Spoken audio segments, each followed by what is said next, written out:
ఒక పద్యం ఉంటుంది. ముఖం పద్మదళాకారం వచశ్చంద శీతలం హృదయం కర్తరీతుల్యం.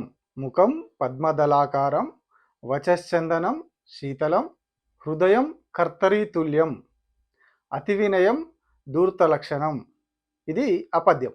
ఇందులో మూడు అంశాలున్నాయి. ముఖం పద్మదళాకారం అన్నాడు. పద్మదళం అంటే మన కమలా పువ్వు ఉంటుంది కదా, కమలా పువ్వు లాగా అంత సున్నితంగా అంత అద్భుతంగా ఉన్నది ముఖం అని ఒకటి. ఇంకొకటి ఏమంటాడు, వచశ్చందన శీతలం అంటాడు. అంటే మాటలు చందనం లాగా అద్భుతంగా, చందనం ఎట్లా సువాసన వస్తూ ఉంటుంది అట్లా మాటలు అట్లా సువాసన లాగా అద్భుతంగా ఉంటాయి. కానీ రెండేం చెప్పిండు, ముఖము కమలా పువ్వు దళాల్లాగా అంటే ఆ పువ్వుల్లాగా సున్నితంగా అద్భుతంగా ఉంది, మాటలు గంధంలాగా ఉన్నాయి, సుగంధంలాగా ఉన్నాయి. కానీ హృదయం కర్తరీ తుల్యం. కానీ లోపల ఏమున్నాయి, కర్తరి, హృదయం కర్తరీ తుల్యం అంటే లోపల కత్తెరలు ఉన్నాయి, మనసులో కత్తెరలు ఉన్నాయి. బయటికి ముఖం బాగానే ఉంది, మాటలు బాగానే ఉన్నాయి, కానీ హృదయంలో మాత్రం కత్తెరలు పెట్టుకొని తిరుగుతూ ఉన్నాడు. వాడెవడు, అతి వినయం ప్రదర్శించేవాడు. అతిగా వినయం ప్రదర్శిస్తూ ఉంటాడు, అతిగా వినయం చూపిస్తూ ఉంటాడు, కానీ లోపల కత్తెరలు పెట్టుకొని అతిగా వినయం చూపిస్తాడు. వాడెవడు, అతి వినయం ధూర్త లక్షణం. ఇవన్నీ చేసేటోడెవడు, ధూర్తుడు అంటే చెడ్డవాడు. చెడ్డోడు ఇగో ఇవన్నీ వేషాలు వేస్తాడు, ముఖం ఇట్లా అద్భుతంగా పెట్టుకొని వస్తాడు, మాటలు చందనం లాగా చూపిస్తాడు, కానీ చేసేటి అన్ని కూడా ఇట్లా అతి వినయం చూపెట్టేవాడు ధూర్త లక్షణం అంటే చెడ్డవాడు. ఇట్లాంటి అద్భుతమైన వేషాలు వేసుకొని చూపించుకుంటూ వస్తాడు మన దగ్గరికి. మన తెలంగాణ యాసలో కూడా ఒక అద్భుతమైన సామెత ఉంటుంది, నోట్లో బెల్లాలు ఉంటాయి కడుపులో కత్తెరలు ఉంటాయి అని. అంటే మాటలు అద్భుతంగా ఓహో ఆహా అని అద్భుతంగా మాట్లాడతారు, కానీ మనకి లోపల చాలా కోపం ఉంటుంది, చాలా కసి ఉంటుంది, చాలా అక్కసు ఉంటుంది. మరి ఇప్పుడు ఇవన్నీ ఎందుకు చెప్పుకుంటున్నామంటే, ఇవాళ అసెంబ్లీలో జరిగిన సీన్ చూసిన తర్వాత ఇవన్నీ గుర్తుకొచ్చినాయి నాకు. అంటే మనం కొన్ని పుస్తకాలలో చదువుకున్నవి కొన్నిసార్లు ప్రాక్టికల్గా మనకు కనిపిస్తూ ఉంటాయి. సరే, ఇప్పుడు వ్యవసాయం గురించో ఇంకొకటో మనం చూస్తూ ఉంటాం, బయట పుస్తకాలు చదువుతాం, బయట చూస్తాం, అవి నేర్చుకుంటాం, అది వేరు. కానీ ఇక్కడ పద్యాల్లో ఉన్నటువంటి అంశాలు ఈ రకంగా కళ్ళ ముంగట కనిపిస్తూ ఉన్నాయి. అతి వినయం ధూర్త లక్షణం అనేది మనకు తెలిసి ఇంతవరకే మామూలుగా రెగ్యులర్గా వ్యవహారికంలో ఉంటుంది, కానీ దానికి ముంగట ఇంకా చాలా ఉన్నది. దానికి ముంగట ఇంకొక 2-3 లైన్లు ఉన్నాయి. ఇవన్నీ కూడా ఇవాళ మనకు అసెంబ్లీలో క్లియర్గా అనిపించింది. ఏందది, రేవంత్ రెడ్డి పోయి కేసీఆర్ దగ్గరకు పోయి షేక్ హ్యాండ్ ఇచ్చి దండం పెట్టి వెనకకు పోయిండు. దానికి కేసీఆర్ కూడా లేచి దండం పెట్టిండు, షేక్ హ్యాండ్ ఇచ్చిండు, అయిపోయింది.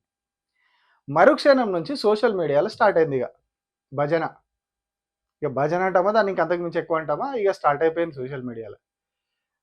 రేవంత్ రెడ్డి గొప్ప సంస్కారవంతుడు, రేవంత్ రెడ్డి అద్భుతం, రేవంత్ రెడ్డి ఆహా ఓహో, ఇక రేవంత్ రెడ్డిని మించినోడు లేడు, రేవంత్ రెడ్డి అంత అద్భుతమైన వ్యక్తి, అందుకే ఆ గౌరవం ఉన్నది కాబట్టి ఆయనకి పోయి కేసీఆర్ దగ్గరికి పోయి షేక్ హ్యాండ్ ఇచ్చి వచ్చిండు అని చెప్పి ఇక సోషల్ మీడియా ఓపెన్ చేస్తే అవే కనిపిస్తున్నాయి, వేరే ఏం లేదు. నా ఫేస్బుక్, నా ఎక్స్, నా వాట్సాప్ ఏది ఓపెన్ చేసినా అవే ఉన్నాయి. ఇవాళ పొద్దున ఎప్పుడైతే ఈయన పోయి ఆయనకు షేక్ హ్యాండ్ ఇచ్చి వచ్చిండో అప్పటి నుంచి ఇక నాన్ స్టాప్ బ్యాటింగ్, ఒకటే కంప్లీట్గా ఇక అవే జోకుడు జోకుడు జోకుడు, ఆహా ఓహో ఈహో.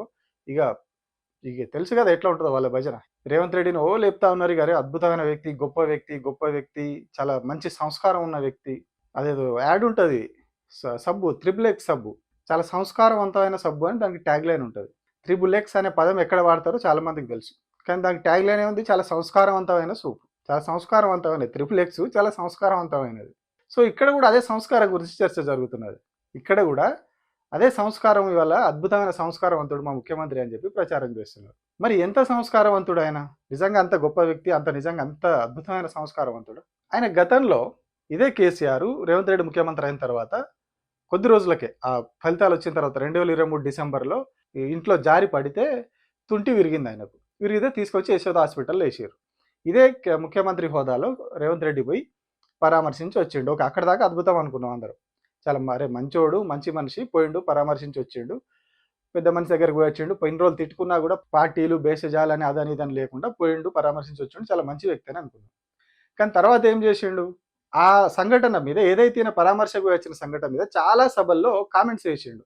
ఏదో పోయి పరామర్శించి వచ్చినా, నేను పోయి చూసి వచ్చినా, ఎట్లున్నాడు, ఇక అయ్యా ఏమిటరు కొడుకును అల్లుడు కలిసి ఇద్దరు ప్రెజర్ చేస్తే అదైండు, పోయి హాస్పిటల్లో పడితే ఇక వాళ్ళు పట్టించుకుంటలేరు, కానీ సార్ నేనన్న పోయి చూసి రావాలి, నేనన్న పోయి పరామర్శించి రావాలని చెప్పి పోయినా, ఇక నేను పోయినప్పుడు అట్లున్నాడు ఇట్లున్నాడు ఇక చాలా రకాలుగా కామెంట్స్ చేసిండు రేవంత్ రెడ్డి, చాలా రకాలుగా. అంటే ఓన్లీ పరామర్శకు సంబంధించి, ఇంకున్నది ఇంకా మాట్లాడుకుందాం మనం దీనిలో.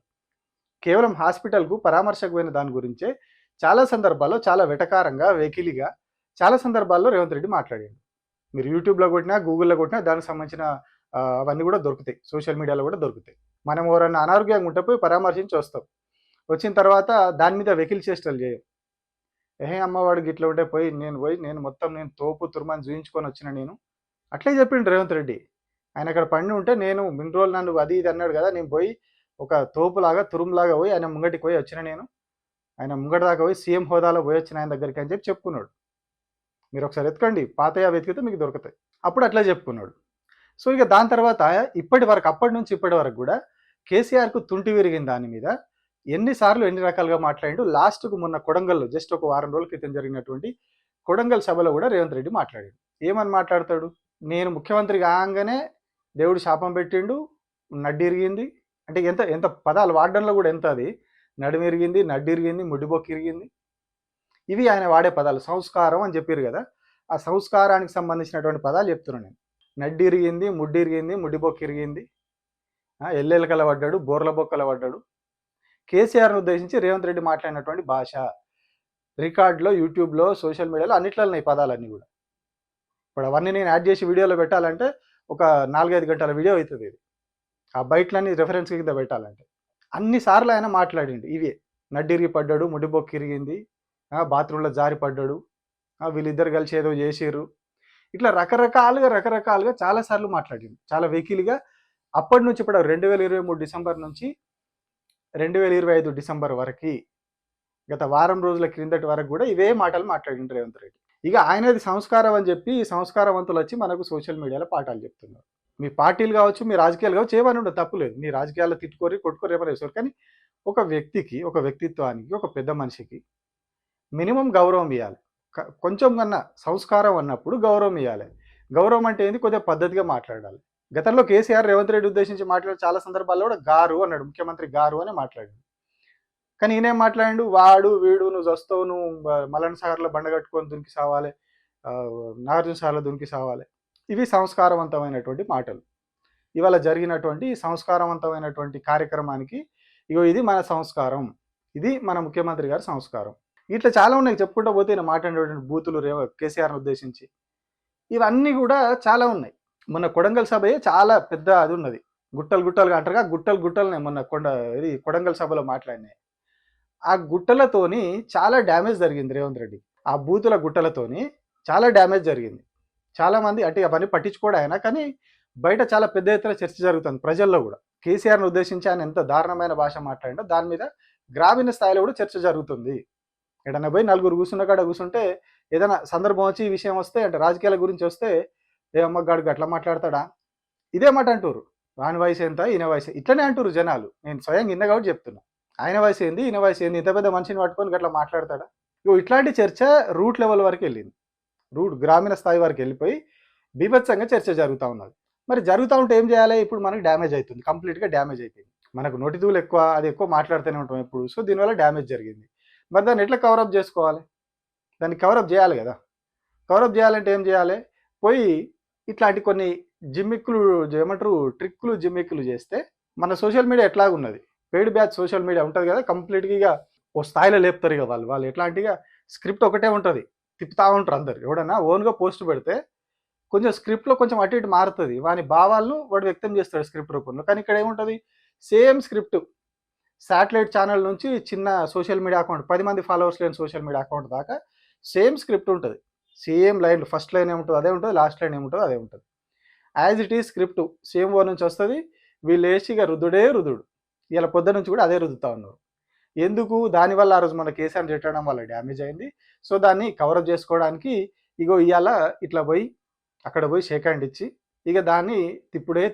అంటే కేవలం పబ్లిసిటీ, డైవర్షను, 2 ఏళ్ళుగా మనం చూస్తున్నాయి అవే రెండు. పబ్లిసిటీ ఒకటి, డైవర్షన్ ఒకటి. డెవలప్మెంట్ ఎక్కడుందంటే నోరెళ్ళే పెట్టాలి. పబ్లిసిటీ, డైవర్షన్ ఈ రెండు అద్భుతంగా, అత్యద్భుతంగా, అమోఘంగా, ఇంకా ఇట్లాంటి పదాలు ఏముంటాయి అన్ని వాడుకోరు, అక్కడ వేసేసుకోరు, అంత అద్భుతంగా నడుస్తూ ఉంది. ఇట్లాంటి మంచి పరిణామం, ఇట్లా లీడర్లు కలవడం, ఒకరినొకరు కలిసి మాట్లాడుకోవడం, ప్రతిపక్షాలైనా ఏ పార్టీలైనా బూతులు మాట్లాడుకోకుండా ఇట్లా కలిసి ఉండడం, కలిసి అభివృద్ధి కోసం పాటుపడడం, ఇవన్నీ చేయడం మంచిది. ఇట్లాంటివి జరగాలి. ఇట్లాంటివి జరిగి మాటలు కావచ్చు, చేతలు కావచ్చు, అన్నీ ఇట్లనే ఉండాలి. కానీ సోషల్ మీడియాలో ఒకసారి చూసిన తర్వాత, ఈ నడుస్తున్నటువంటి సినిమా చూసిన తర్వాత అర్థమైంది. ఏంది అంటే, ఇదేదో సాధారణంగా పోయి ఈయన ఏదో పెద్ద మనిషి అని చెప్పి పోయి కలిసింది కాదు ఇది. కేసీఆర్ గొప్ప పెద్దోడు, అసెంబ్లీకి వచ్చిండు, పెద్ద మనిషి కాబట్టి పోయి కలిసొద్దామని కలిసినది కాదు ఇది. కేవలం డ్యామేజ్ కంట్రోల్ కోసం కలవాలి. దాన్ని వీడియో కరెక్ట్ ఫుల్ ఫ్రేమ్‌లో పెట్టి వీడియో తీసుకోవాలి. ఆ వీడియోను బయటికి ఇడవాలి, పబ్లిసిటీ చేసుకోవాలి. సాధారణంగా ప్రతిపక్షాన్ని అసెంబ్లీలో చూయించేది చాలా తక్కువ. చూయించరు. లాంగ్ ఫ్రేమ్‌లో అసలు కనబడదు మీకు.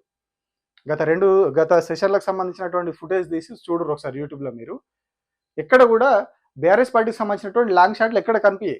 బీఆర్ఎస్ పార్టీకి కెమెరా చూపెట్టాల్సి వచ్చినప్పుడు స్పీకర్ మీదకి పోతుంది. లేదు అంటే అధికార పార్టీ సభ్యుల మీదకి పోతుంది. కానీ బీఆర్ఎస్ పార్టీ వాళ్ళని మాత్రం ఫుల్ ఫ్రేమ్‌లో ఎప్పుడు చూపియరు. అట్లా ఇట్లా వచ్చి ఒకవేళ పోయినా ఇట్లా మెరుపుతీగ అంటారు కదా, అట్లా మెరుపుతీగలాగా ఇట్లా వెళ్ళిపోతుంది. కానీ వల్ల ఆయన పోయి కలిసి వచ్చిన దాకా ఒక ఫ్రేమ్ మొత్తం ఆయన మీదనే ఉంటుంది. ఫుల్ వైడ్ ఫ్రేమ్‌లో మొత్తం ఒక కెమెరా ఆయన మీదనే ఉంటుంది.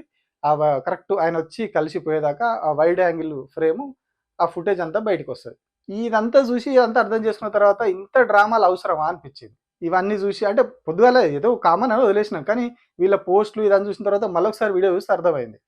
ఇదంతా న్యాచురల్‌గా జరిగింది కాదు. ఇదంతా ప్రీ ప్లాన్డ్ ప్రోగ్రామ్ ఇది. మీరు వీడియో షూట్ చేయాలి. పెద్దగా మంచి ఫుల్ వైడ్ ఫ్రేమ్ పెట్టి నేను పోయి చేతులు కలుపుతా. దాన్ని మన సోషల్ మీడియాకి పంపించాలి. వెంటనే మీరు మన సోషల్ మీడియా అంతా కూడా తిప్పుతుంది. దాన్ని బీభత్సంగా వైరల్ చేసేస్తుంది. సంస్కారవంతమైన సోప్ అన్నట్టుగా మనోళ్ళు మంచిగా తిప్పుతూ ఉంటారు. చాలా అద్భుతమైన అది ఇది అని చెప్పి చెప్పుకుంటా ఉన్నారు. నిజంగా మీకు సంస్కారం ఉంటే, నిజంగానే మీకు గౌరవం ఉంటే బూతులు మాట్లాడొద్దు ఎప్పుడు కూడా. సబ్జెక్టు మాట్లాడరు. కేసీఆర్‌కి తప్పు చేసినవాడు తప్పు చేసిన లెక్కలు చూపి ముంగట పెట్టు, డాక్యుమెంట్లు తెచ్చి ప్రజల ముంగట పెట్టు.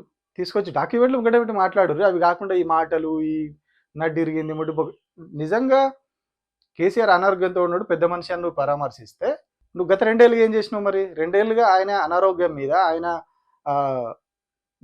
వయోభారం ఉంటుంది, పెద్ద మనిషి. సో ఆయన ఏజ్ మీద నువ్వు ఎన్నిసార్లు చిల్లర వ్యవహారాలు మాట్లాడిరు? ఎన్నిసార్లు మీరు ఏమంటారు వెటకారాలు, వెకిలి మాటలు మాట్లాడిరు ఆయన దాని మీద? అంటే కొద్దిగా ఉండాలి గౌరవము, రెస్పెక్టు, అవన్నీ ఏం లేవు. కేవలం ఇప్పుడు ఆ ఇష్యూ బాగా డ్యామేజ్ అవుతుంది కాబట్టి దాన్ని కవర్ చేయడానికి ఇది ఒక ఇష్యూ వదిలితే దానిలో ఇది కొట్టుకొని పోతుంది అనేది ప్లాను. ఇది ఒక ప్రీ ప్లాన్గా జరిగినటువంటి కార్యక్రమం, పబ్లిసిటీ స్టంట్ కోసం చేసినటువంటి కార్యక్రమం తప్పితే కేసీఆర్ మీద ఏమాత్రం ఈయనకు ప్రేమ లేదు, గౌరవం లేదు. ప్రేమ ఉండకపోవచ్చు, ప్రేమ వదిలేయండి, కనీసం గౌరవం లేదు. ఈయనకు సంస్కారం ఏ స్థాయిలో ఉందో మనం 2 ఏళ్ల నుంచి ఆయన మాట్లాడుతున్నటువంటి మాటల మీద లాస్ట్ సభ మన కొడంగల్ సభలో మాట్లాడిన దానిలో కూడా చూసినాం. సో రేవంత్ అన్న సంస్కారవంతుడు అని చెప్పి ప్రచారం చేసేవాళ్ళు ఒకసారి ఆ 2 ఏళ్ళుగా దిగిరి. పాతదొద్దు. ఆయన అధికారంలో ఉన్నప్పుడు, కేసీఆర్ అధికారంలో ఉన్నప్పుడు, రేవంత్ రెడ్డి ప్రతిపక్షంలో ఉన్నప్పుడు ఇది పక్కన పెడదాం. కేవలం రేవంత్ రెడ్డి అధికారంలో వచ్చిన తర్వాత, రేవంత్ రెడ్డి ముఖ్యమంత్రి అయిన తర్వాత, ముఖ్యమంత్రి హోదాలో కుర్చీలో కూర్చొని ఎంత సంస్కారంగా కేసీఆర్ గురించి మాట్లాడిండో ఒక్కోసారి ఆ చిట్టా తీసి చూడుర్రి. సంస్కారం ఎక్కడుంది? ఇవాళ చేసింది సంస్కారమా? లేకపోతే నేను ఫస్ట్లో చెప్పినటువంటి పద్యం ఉన్నది కదా, అతి వినయం ధూర్త లక్షణం, కడుపులో కత్తెరలు ఉంటాయి. ఇది ఈ కడుపుల కత్తెరల బ్యాచ్. ఇది జేబులో కత్తెరలో పెట్టుకొని తిరుగుతున్నా అన్నాడు కదా రేవంత్ రెడ్డి. జేబులో కాదు, ఈయన కడుపులో కూడా కత్తెరలే ఉన్నాయి. ఆ విషయం మనం 2 ఏళ్ళుగా చూస్తున్నాం ఆయన మాటల ద్వారా. ఇవాళ జరిగింది ఇదే. ఈ పద్యంలో ఏదైతే ఉందో అదే జరిగింది. ఇవాళ పద్యంలో ఉన్నదే ఇవాళ జరిగింది. మన కళ్ళం కూడా కరెక్ట్గా కనిపించింది. అంతకు మించిన ఇంకొకటి లేదు. Thank you.